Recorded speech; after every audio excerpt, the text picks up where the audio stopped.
باللہ من الشیطان الرجیم بسم اللہ الرحمن الرحیم لقد ارسلنا رسلنا بالبینات وانزلنا معهم الکتاب والمیزان لِيَقُومَ النَّاسُ بِالْقِسْطِ وَأَنزَلْنَا الْحَدِيدَ فِيهِ بَأْسٌ شَدِيدٌ وَمَنَافِعُ لِلنَّاسِ وَلِيَعْلَمَ اللَّهُ مَن يَنصُرُهُ وَرُسُلَهُ بِالْغَيْبِ ان اللہ قوی عزیز آمنت باللہ صدق اللہ العظیم وصدق رسولہ النبی الأمی الکریم وَنَحْنُ عَلَى ذَلِكَ مِنَ الشَّاهِدِينَ وَالشَّاكِرِينَ وَالْحَمْدُ لِلَّهِ رَبِّ الْعَالَمِينَ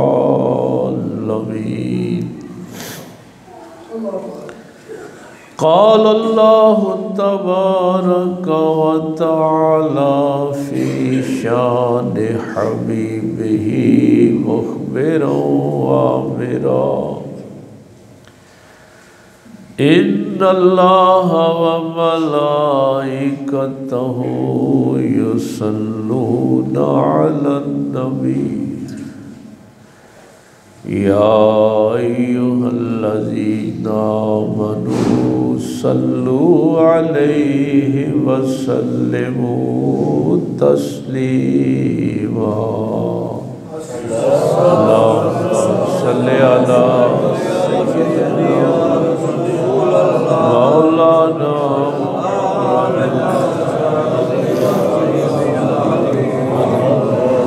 اللهم صل على سيدنا مولانا محمد وعلى آل سيدنا مولانا محمد وبارك وسلم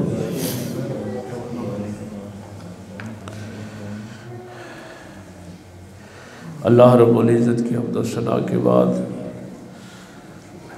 اور پاک پیغمبر صلی اللہ علیہ وآلہ وسلم پہ ہدیہ درود و سلام پیش کرنے کے بعد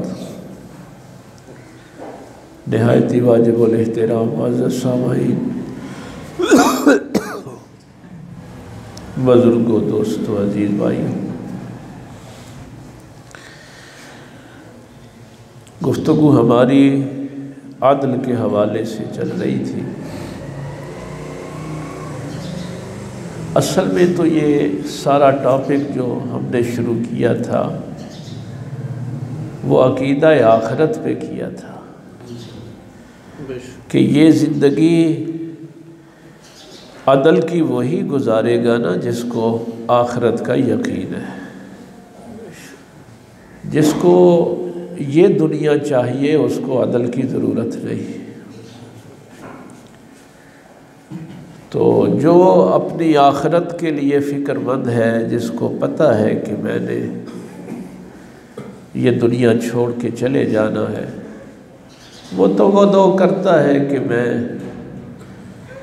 یہ زندگی ایسے گزاروں کہ آخرت میں سرخرو ہو سکوں، کامیاب ہو سکوں۔ اور اس نظام کو چلانے کے لیے اللہ نے انبیاء کرام کو بھیجا۔ تو پچھلے جمعے جو ہم یہ آیت سیکھ رہے تھے، ان اللہ یامر بالعدل والاحسان، کہ اللہ تعالیٰ تمہیں عدل کا حکم دیتا ہے، احسان کا حکم دیتا ہے، اپنے قریبی رشتہ داروں کو کچھ عطا کرنے کا حکم دیتا ہے۔ تو آج میں نے اس کو ذرا تھوڑا سا آگے بڑھانے کے لیے، یہ سورہ حدید ہے 27واں پارہ، اور اس کی آیت نمبر 25 ہے، ہاں جی 25 ہے۔ اللہ تعالیٰ فرماتا ہے لَقَدْ أَرْسَلْنَا رُسُلَنَا بِالْبَيِّنَاتِ۔ ہمارے ذہن میں اکثر یہ ہوتا ہے جب کو کہتے ہیں نا کہ یہ بندہ بڑا دیندار ہے، تو ذہن میں ایک تصور ابھرتا ہے کہ یہ نماز پڑھتا ہوگا، روزہ رکھتا ہوگا، تہجد پڑھتا ہوگا، سر پہ پگڑی باندھتا ہوگا۔ تو یہ ایک تصور دین کا ہمارے ذہن میں آتا ہے، تو یہی ایک تصور ہم انبیاء کے متعلق بھی لے کے بیٹھے ہوئے ہیں کہ نبی بھی بس ٹھیک ہے، اللہ کا یہ سادہ سادہ حکم دیتے ہیں اور چلے جاتے ہیں۔ لیکن میرا اللہ فرماتا ہے لَقَدْ أَرْسَلْنَا رُسُلَنَا بِالْبَيِّنَاتِ۔ اس میں کوئی شک نہیں ہے کہ ہم نے اپنے رسول بھیجے بالبینات، واضح نشانیوں کے ساتھ۔ یعنی ہم جس نبی کو بھیجتے تھے اس کو نشانیاں عطا کر کے بھیجتے تھے تاکہ اس کی نبوت کو کوئی جھٹلا نہ سکے۔ وَأَنزَلْنَا مَعَهُمُ الْكِتَابَ وَالْمِيزَانَ۔ رسول کے ساتھ دو چیزیں ہم نے نازل کی۔ رسول بھیجے، یہ نہیں کہا کہ رسول بھیجے معجزات دے دیے اور کام ختم ہو، پتہ چل گیا کہ یہ پیغمبر اللہ کا پیغمبر ہے، سچا رسول ہے، وہ تو بات بالبینات تک مکمل ہو جاتی۔ فرمایا وَأَنزَلْنَا مَعَهُمْ، اور انہی رسولوں کے ساتھ ہم نے نازل کیا کتاب والمیزان۔ اللہ نے اپنی کتاب بھی نازل کی اور میزان بھی نازل کیا۔ اب تین چیزیں ہیں نبی کے ساتھ، ایک تو اس کے بینات ہیں، معجزات ہیں۔ یہ معجزات ہیں کہ نبی کو کوئی نہ جھٹلا سکے، واضح نشانی ہے۔ اب نبی نے آ کے اس دنیا پہ جو کرنا ہے وہ کتاب کے ذریعے اور عدل کے ذریعے کرنا ہے۔ یہ پیغمبر کے دو کام قرآن کریم نے بیان کیے۔ لِيَقُومَ النَّاسُ بِالْقِسْطِ، کتاب اور میزان اس لیے نازل کیے تاکہ وہ انسانوں میں عدل قائم کرے۔ وَأَنزَلْنَا الْحَدِيدَ، اب دیکھیے اس کے مقابلے میں ایک چیز آ گئی، وہاں فرمایا وَأَنزَلْنَا مَعَهُمُ الْكِتَابَ وَالْمِيزَانَ، کہ نبیوں کے ساتھ کتاب بھیجی اور میزان، جسے اب ترازو کہتے ہیں، ترکڑی کہتے ہیں۔ ویسے یہ ہمارے لیے اللہ نے یہ لفظ استعمال کیا ہے چونکہ آگے لفظ قسط ہے۔ وَأَنزَلْنَا الْحَدِيدَ، اور ہم نے لوہا نازل کیا۔ اس سورہ کا نام بھی حدید ہے نا، حدید لوہے کو کہتے ہیں۔ فرمایا اس کے ساتھ ہم نے لوہا نازل کیا۔ فیہ باس شدید، اس میں شدید جھگڑا ہے۔ جس کے پاس لوہا ہے نا، اس لوہے میں شدید جھگڑا ہے، لڑائی ہے۔ وَمَنَافِعُ لِلنَّاسِ، لیکن اسی لوہے میں انسانوں کے لیے نفع بھی ہے۔ وَلِيَعْلَمَ اللَّهُ مَن يَنْصُرُهُ وَرُسُلَهُ بِالْغَيْبِ، یہ لوہا اس لیے ہم نے دیا تھا انسانوں کو. لفظ بڑا عجیب ہے، وَلِيَعْلَمَ اللَّهُ، اللہ جاننا چاہتا ہے. اللہ تو علیم ہے، اللہ کو تو ہر بات کا پتہ ہے، لیکن یہاں فرمایا کہ اللہ جاننا چاہتا ہے.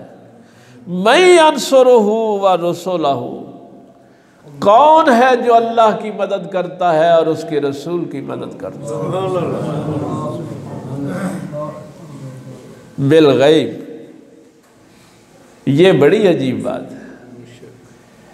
اللہ دیکھنا چاہتا ہے، اللہ جاننا چاہتا ہے تم میں سے کون ہے جو اللہ کی مدد کرتا ہے، اس کے رسول کی مدد کرتا ہے. کس لیے؟ بالغیب، وہ آخرت جو انسان نے دیکھی نہیں ہے، صرف اللہ پہ یقین کر کے اللہ رسول کی مدد کرتا ہے.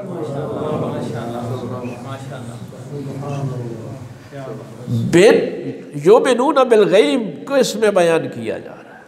جس کو یقین ہے اپنی آخرت کا کہ میرا اللہ مجھے اجر دے گا، یہ ہے جن کو لوہا دیا ہے. ہاں، ان کو آزمائش کے لیے دیا ہے. ویسے تو ان اللہ قوی عزیز، اس میں تو کوئی شک نہیں ہے کہ اللہ قوی بھی ہے اور غالب بھی ہے. بھائی اس کی حکومت سے تو کوئی باہر نہیں نکل سکتا.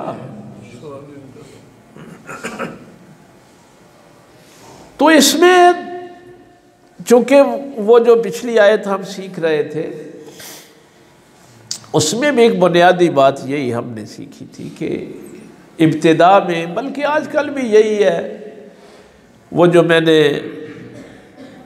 اسلام کا نظام حکومت بیان کیا تھا کہ جو طاقتور قبیلہ ہوتا تھا وہ کمزور قبیلوں پہ قبضے کر لیتے تھے، بڑے خاندان چھوٹے خاندانوں پہ قبضہ کر لیتے تھے، ان کو غلام بنا لیتے تھے، ان کے گلے کاٹ دیتے تھے، ان کی عورتوں کو لونڈیاں بنا لیتے تھے، بچوں کو غلام بنا لیتے تھے، اور ان ظالموں کا ہاتھ روکنے والا کوئی نہیں ہوتا تھا.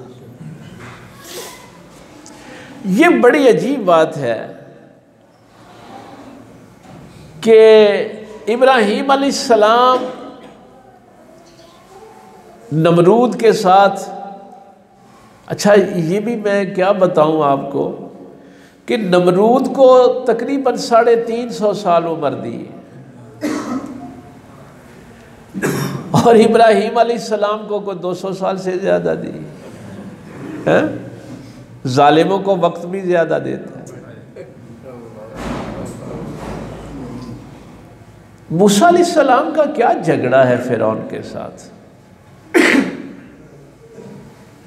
کیا جھگڑا ہے ابراہیم علیہ السلام کا نمرود کے ساتھ؟ یہی ایک جھگڑا ہے کہ ظلم نہ کرو.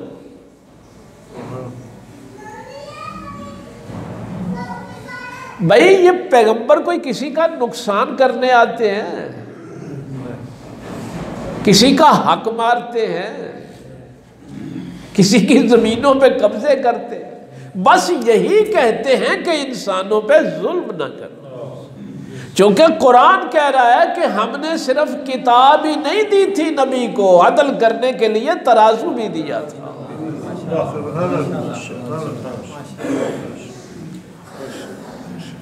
تو پیغمبر جب اس عدل کی بات کرتا ہے تو ظالم طاقتیں اس کے خلاف کھڑی ہو جاتی. تمام ظالم طاقتیں ہر طرف سے اس کا گھیراؤ کر لیتے. لیکن آخر والا جملہ ذہن میں رہے،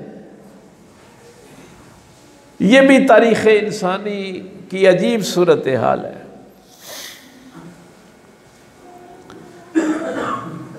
کہ ظالم طاقتیں بہت زیادہ ہوتی ہیں، ان کے پاس لوہا بھی زیادہ ہوتا ہے، وسائل زیادہ ہوتے ہیں. لیکن یہ بڑی عجیب بات ہے نمرود پتہ پہلا وہ شخص تھا جس نے پوری دنیا پہ حکومت کی. 4 لوگ ہیں، پہلے بھی ایک جمعے میں نے عرض کیا تھا کہ 4 لوگ ہیں جنہوں نے پوری دنیا پہ حکومت کی. تو نمرود پہلا شخص ہے جس کے سر پہ پوری دنیا کی بادشاہت کا تاج رکھا گیا. اب ایک طرف پوری دنیا کا بادشاہ اور دوسری طرف ابراہیم جس پہ ایمان لانے والے صرف 2 لوگ ہیں، ایک بھتیجا لوط علیہ السلام اور ایک بیوی حضرت سارہ رضی اللہ تعالیٰ. حضرت حاجرہ تو بعد میں آئی نا، میں ابتدا کی بات کر رہا ہوں. لیکن کیا شان ہے جو آخری جملہ ہے کہ قوی تو پھر اللہ ہی ہے، غالب تو اللہ ہی ہے. پوری دنیا کا بادشاہ شکست کھا جائے گا، فاتح میرا ابراہیم رہے گا. ہاں،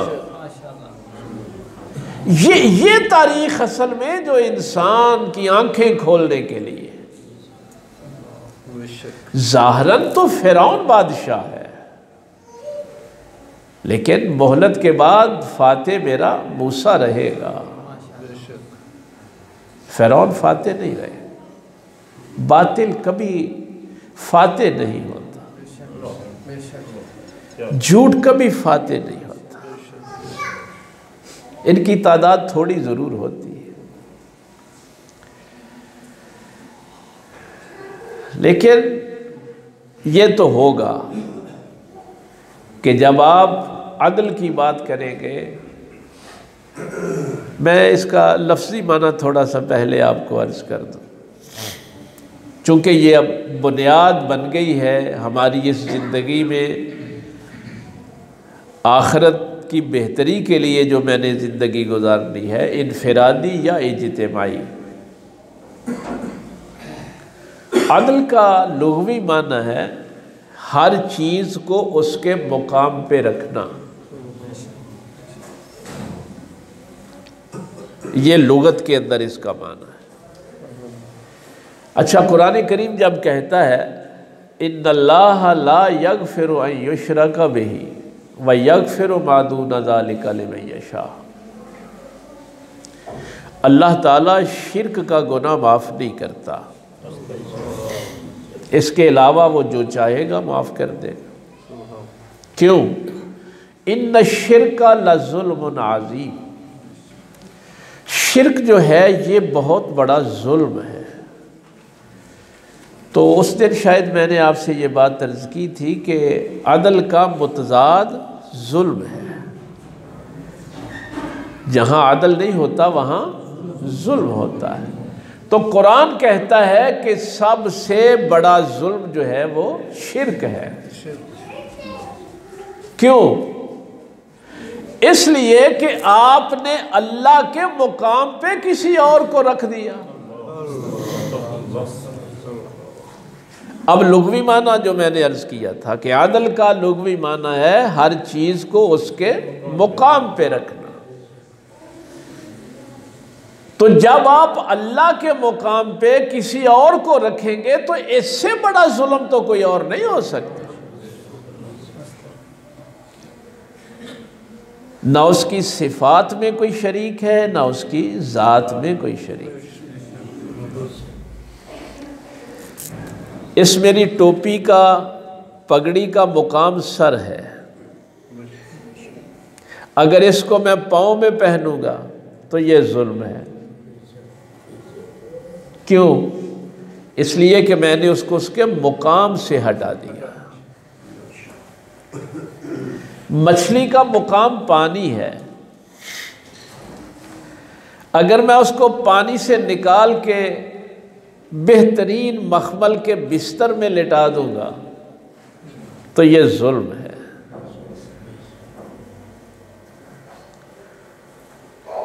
کیونکہ میں نے اس کو اس کے مقام سے ہٹا دیا. یہ میں سادہ مثال اس لیے عرض کر رہا ہوں کہ لفظ عادل آپ کی سمجھ میں آ جائے. ہاں، یہ دونوں چیزیں بھی ذہن میں رکھنا. آپ کا گھر ہو، آپ کا ادارہ ہو، معاشرہ ہو، ملک ہو، یا دنیا کے تمام ممالک کے معاشرے، دو لفظ امن اور فساد انہی دونوں لفظوں کے ساتھ جڑے ہوئے۔ جہاں عدل ہے وہاں امن ہے، جہاں ظلم ہے وہاں فساد ہے۔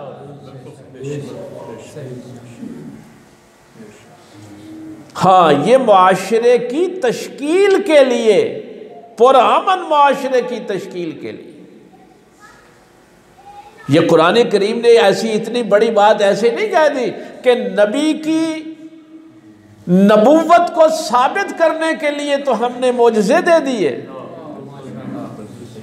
لیکن معاشرے کو صحیح کرنے کے لیے کتاب دی اور میزان دیا تاکہ وہ عدل کریں۔ ہر چیز کو اس کے اپنے مقام پہ رکھنا عدل ہے۔ ہمارے ہاں چونکہ ایک لفظ استعمال ہوتا ہے انصاف، ہم عدل جو ہے یہ تو عربی زبان کا لفظ ہے، ہم اس کا معنی کیا کرتے ہیں؟ انصاف۔ اور عدل کرنے والے کو کہتے ہیں منصف، انصاف کرنے، فلانا بندہ بڑا منصف ہے، یعنی انصاف کرتا ہے۔ انصاف لفظ جو ہے یہ عدل کا صحیح معنی نہیں ہے، یہ ہماری چونکہ اردو زبان کی مجبوری ہے تو ہم یہ ترجمہ کر لیتے۔ انصاف نکلا ہے نصف سے، نصف کہتے ہیں آدھے کو، یعنی جہاں آپ کسی چیز کو آدھا آدھا برابر کر دیتے تو اس کو انصاف کہتے ہیں کہ دیکھو بھائی اس نے دونوں طرف پلڑا برابر کر دیا نا، تو یہ انصاف ہے۔ قرآن کہتا ہے انصاف نہیں کرنا، عدل کرنا ہے۔ یہ نہیں ہے کہ باپ کو بھی تم اپنے بیٹے کی جگہ پہ رکھو اور کہو میں نے برابر کر دی ہے۔ عدل کہتا ہے کہ انصاف نہیں کرنا، ہر چیز کو اس کے اپنے مقام پہ رکھنا ہے۔ اس لیے کہ انصاف کرنے سے امن نہیں آتا، امن عدل کرنے سے آتا ہے۔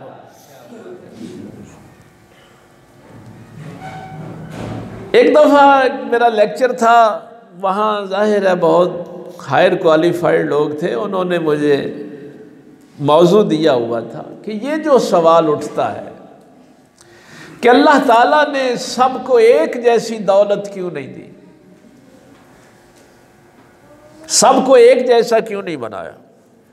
چونکہ انصاف تو یہ کہتا ہے نا کہ نصف نصف کر دو، برابر کر دو، تو اللہ نے تو سب کو برابر نہیں کیا، اس لیے کہ وہ عادل ہے نا، وہ عدل کرتا ہے، ہر چیز کو اس کے مقام پہ رکھتا ہے، اور اس کے پیغمبر بھی عادل ہیں، عدل کرتے ہیں۔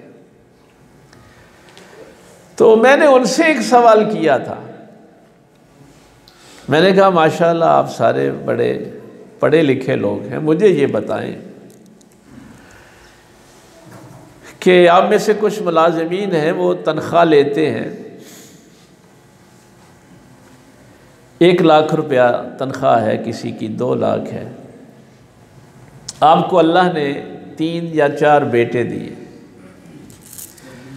ایک آپ کا بچہ یونیورسٹی میں پڑھتا ہے، ہاسٹل میں رہتا ہے، ایک جو ہے وہ میٹرک میں پڑھتا ہے، ایک جو ہے وہ نرسری میں ہے، ایک چھوٹا ابھی گھر میں ہے۔ کیا جب تم تنخواہ لے کے جاتے ہو تو چاروں بیٹوں میں برابر تقسیم کرتے ہو؟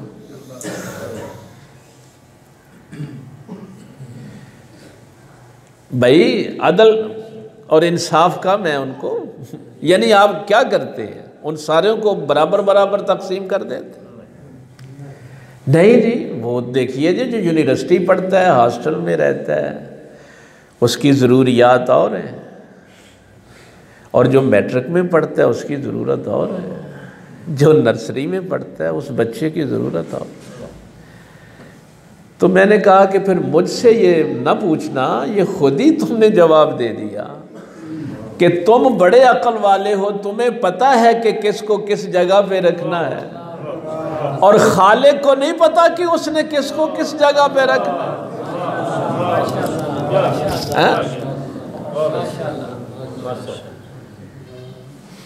تو خالق کائنات عادل ہے، عادل کا حکم دیتا ہے۔ اگر تو اپنی ماں کو اپنی بیوی کی جگہ پہ رکھے گا تو تو کبھی عادل نہیں ہو سکتا۔ ہو سکتا ہے منصف ہو، انصاف ہو سکتا ہے تو نے کیا، لیکن تو عادل نہیں ہو سکتا، اور اللہ تجھے عادل کا حکم دیتا ہے۔ تو نے باپ کو اور اپنے بیٹے کو ایک جیسے پیسے دے کے انصاف تو کیا ہوگا، لیکن عادل نہیں کیا۔ عدل کا معنی کیا ہے؟ ہر چیز کو اس کے مقام پہ رکھنا۔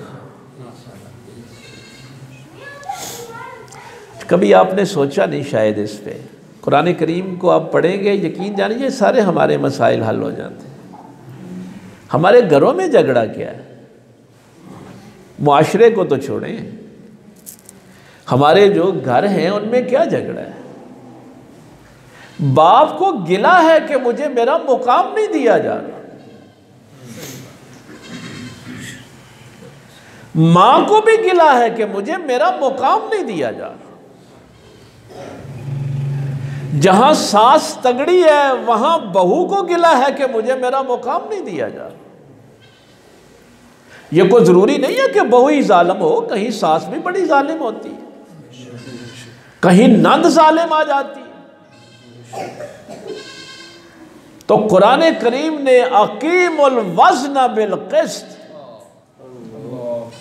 اس امن کو جوڑا ہی، اس ایکولیبریم سٹیج جو ہے، توازن کی سٹیج آ ہی نہیں سکتی جب تک آپ ہر چیز کو اس کے مقام پہ نہیں رکھتے۔ تو قرآن کریم نے امن کو جوڑا ہے عدل کے ساتھ، اور اگر ظلم ہے تو وہاں امن نہیں آ سکتا۔ آپ ہر بندے کو 2-2 کروڑ روپیہ بھی دے دیں، آپ فیکٹریاں لگا دیں، جہاں ظلم ہوگا وہاں پہ فساد ہوگا، انارکی ہوگی، جہاں عدل ہوگا وہاں امن ہوگا۔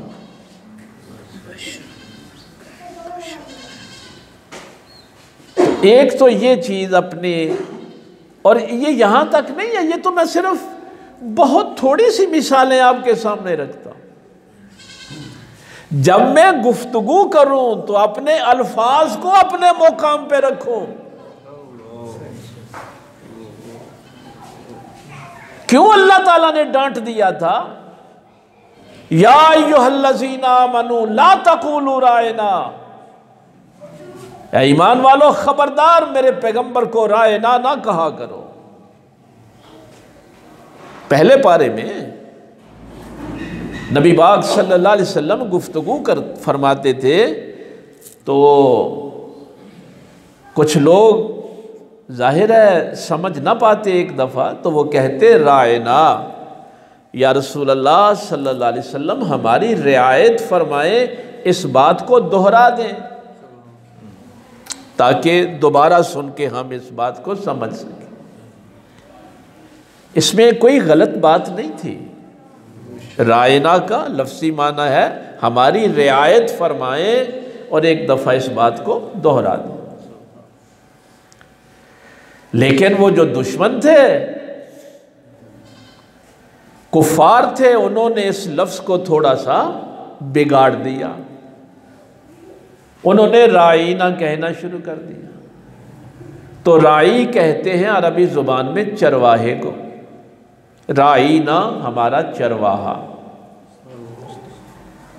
اللہ تعالیٰ نے صحابہ کو منع کر دیا، اے ایمان والو لا تقولوا رائنا، رائنا میرے پیغمبر کو نہ کہنا۔ حالانکہ لفظ میں کوئی غلطی نہیں تھی. وَقُولُ انظُرْنَا، بلکہ کہا کرو یا رسول اللہ نظر کرم فرمائیے. یہ پہلا پارہ میں سنا رہا ہوں، قرآن سنا رہا ہوں آپ. یہ جو ہم کہتے ہیں نا یا رسول اللہ انظر حالنا، یہ قرآن کی تعلیم ہے.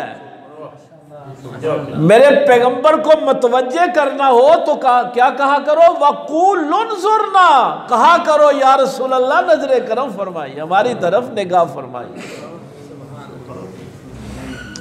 اور آگے ادب کا اور اعلیٰ مقام عطا فرما دیا. فرمایا یہ جملہ بھی نہ کہنا پڑے، وَاسْمَعُوا، تم سنا ہی غور سے کرو.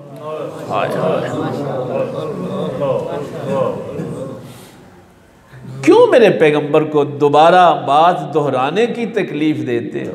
تم سنا ہی غور سے کرو.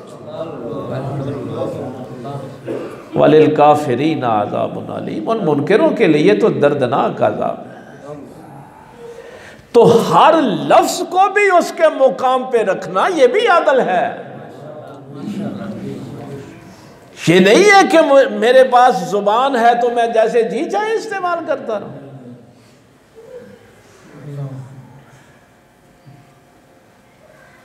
پہننے میں عدل، گفتگو میں عدل، سونے میں عدل. تو یہ کائنات ساری اللہ تعالیٰ نے نظام عادل پہ قائم، میزان پہ قائم کی. توازن بگڑ جائے تو کائنات تباہ و برباد ہو جاتی. اخلاق بگڑ جائیں تو انسان تباہ و برباد ہو جاتا. تو یہ چونکہ ایک لفظ ایسا ہے، آج کل چونکہ میں قرآن کریم سے وہ باتیں آپ کو بتا رہا ہوں کہ ایک لفظ سے آپ کی زندگی کے مسائل حل ہو جائیں، تاکہ آپ کو کوئی لمبی چوڑی تک وداع نہ کرنی پڑے.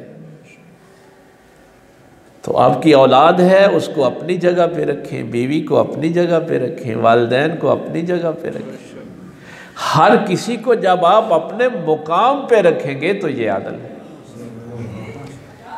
لیکن کبھی کبھی جہالت میں یہ بھی ہوتا ہے نا، ہم کسی دوسرے کے مقام کا مطالبہ کر دیتے.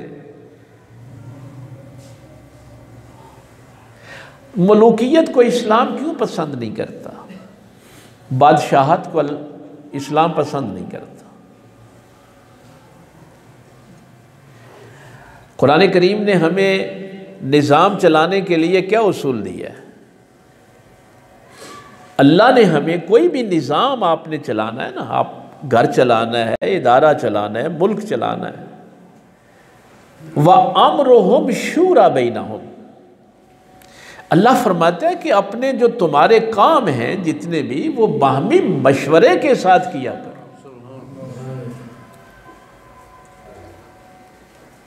تو نبی پاک صلی اللہ علیہ وسلم نے بھی اپنی مجلس شورا بنائی ہوئی تھی. اور مجلس شورا میں کون ہوتے ہیں؟ جاہل ہوتے ہیں. جاہلوں سے مشورہ کریں گے؟ نہیں، جو جس فیلڈ کا ماہر ہے وہ مجلس شورا میں ہوگا. تو ملوکیت میں، بادشاہت میں چونکہ یہ بات نہیں ہوتی. آج ٹائم کم رہ گیا، عدل کے معنی میں ہی ہمارا وقت جو ہے وہ زیادہ، لیکن اگر یہ معنی بھی سمجھ میں آ گیا تو کم از کم میں اپنے گھر میں تو سکون سے رہ سکوں گا. اور ایک بات علامہ اقبال کی میں نے بڑی یقین جانیے بہت فائدہ ہوا مجھے. یہ نہیں ہے کہ آپ اپنے بیٹوں کو، بیٹیوں کو، ماں باپ کو، بیوی کو اپنی اپنی جگہ پہ صحیح رکھیں گے تو وہ کو خوش ہو جائیں گے. اصل میں نے جو بات کہی تھی وہ یہ کہی تھی کہ کئی دفعہ ہم دوسرے کے مقام کو طلب کرنا شروع کر دیتے. مثلا اگر بیوی یہ تقاضا کر دے کہ مجھے اپنی ماں کے مقام پہ رکھ، تو آپ کیا کر سکتے ہیں؟ یہ بھی تو ایک جہالت ہے نا، جاہلوں کے ساتھ پالا پڑ جائے۔ تو علامہ اقبال کا ایک بڑا جملہ اس موقع پہ علامہ اقبال نے فرمایا تھا، دیکھو جب تم عدل کی زندگی گزارتے ہو تو پھر تنہائی میں بیٹھ کے سوچ لینا، اگر تنہا بیٹھے ہوئے ہر رشتے کے متعلق سوچو گے کہ میں نے ہمسائے کے ساتھ بھی عدل کیا ہے، میں ٹیچر ہوں تو اپنے شاگردوں کے ساتھ عدل کیا ہے، اپنے ملنے والوں سے، گھر میں بہن بھائیوں سے عدل کیا ہے۔ فرماتے ہیں تنہائی میں بیٹھ کے یہ سوچ لینا کہ تیرا دل تو مطمئن ہے نا، تو اپنے ضمیر کے سامنے شرمندہ تو نہیں ہے۔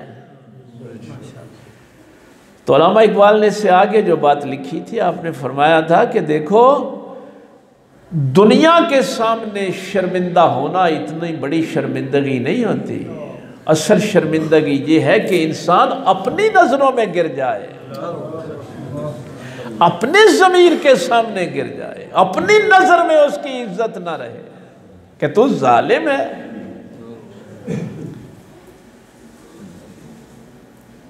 یہ بات کیوں میرے ذہن میں آئی؟ اس لیے کہ یہ دھوکے انسان کی زندگی میں آتے ہیں۔ ایک شخص نے پوچھا حضرت عمر فاروق رضی اللہ تعالیٰ امیر المومنین سے، انہوں نے کہا کہ زندگی کا بس چونکہ وقت ہو گیا ہے، لیکن بات بڑی بامانی امیر المومنین کی، اگر زندگی میں آپ کے کام آ سکے، چونکہ مومن کی جو نشانی نبی پاک صلی اللہ علیہ وسلم نے بیان فرمائی ہے نا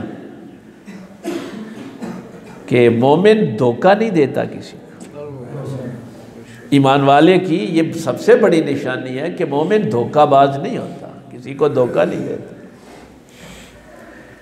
اور اس سے اگلی بات بھی بتا دوں، مومن دھوکہ کھاتا بھی نہیں۔ وہ میں کسی دن 19ویں پارے میں وہ آیت ہے نا، اللہ فرماتا وَإِذَا مَرُّوا بِاللَّغْوِ مَرُّوا كِرَامًا، مومن جب کبھی ان بدماشوں کے پاس سے بھی گزرتا ہے تو اپنی عزت کی حفاظت کر کے گزرتا ہے، ان کے دھوکے میں نہیں آتا۔ تو سرکار عمر فاروق سے ایک بندے نے پوچھا، اس نے کہا کہ مومن تو کسی کو دھوکہ نہیں دیتا، اب چاروں اطراف سے لوگوں میں تو یہی ہے کہ دھوکے سے کام نکالنا ہے، تو پھر ایک مومن کامیاب کیسے ہوگا؟ وہ تو دھوکہ نہیں دیتا لیکن باقی ساری دنیا تو اس کو دھوکہ دینے کے لیے تیار ہے۔ لوگوں کا تو مزاج یہی ہے کہ وہ دھوکہ دیتے ہیں، مال بیچیں گے، گفتگو کریں گے، منافقت کریں گے۔ بڑھیا جملہ، بہت بڑھیا جملہ سرکار امیر المومنین حضرت عمر فاروق رضی اللہ تعالیٰ عنہ نے فرمایا، ہم کسی کو دھوکہ تو نہیں دیتے لیکن دھوکے کی ہر قسم سے واقف ہیں۔ اس قرآن نے ہمیں شعور کے اس لیول پہ پہنچایا ہے، ہم اس پیغمبر کے ماننے والے ہیں، ہم دھوکہ نہیں دیتے لیکن دھوکہ بازوں کی ہر قسم سے واقف ہوتے ہیں۔ اس لیے مومن دھوکہ کھاتا بھی نہیں۔ ایک دفعہ اعتبار کر لے، لا یلدغ المومن من جحر واحد مرتين، دوسری دفعہ وہاں سے نہیں ڈسا جاتا۔ تو یہ قرآن کریم کا ایک یہ بھی ہے کہ انسان کا شعور جو ہے یہ اس لیول پہ چلا جاتا ہے، فیصلہ کرنے کی قوت اس لیول پہ چلی جاتی ہے۔ یہ چونکہ عدل کے لیے ضروری ہے، ہر چیز کو اس کے مقام پہ رکھنے کے لیے یہ ضروری ہے کہ آپ دھوکے کی بھی ہر قسم کو سمجھتے ہیں۔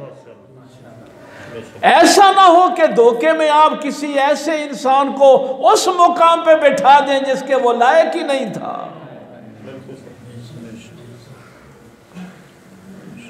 اس لیے دھوکے کی ہر قسم سے واقف ہونا بھی ضروری ہوتا ہے۔ تو کوشش کریں اپنی زندگی میں گفتگو سے لے کے معاملات تک اپنے رشتوں تک عدل قائم کرنے کی۔ اللہ تعالیٰ عمل کی توفیق دے۔ وآخر دعوانا الحمدللہ رب العالمین۔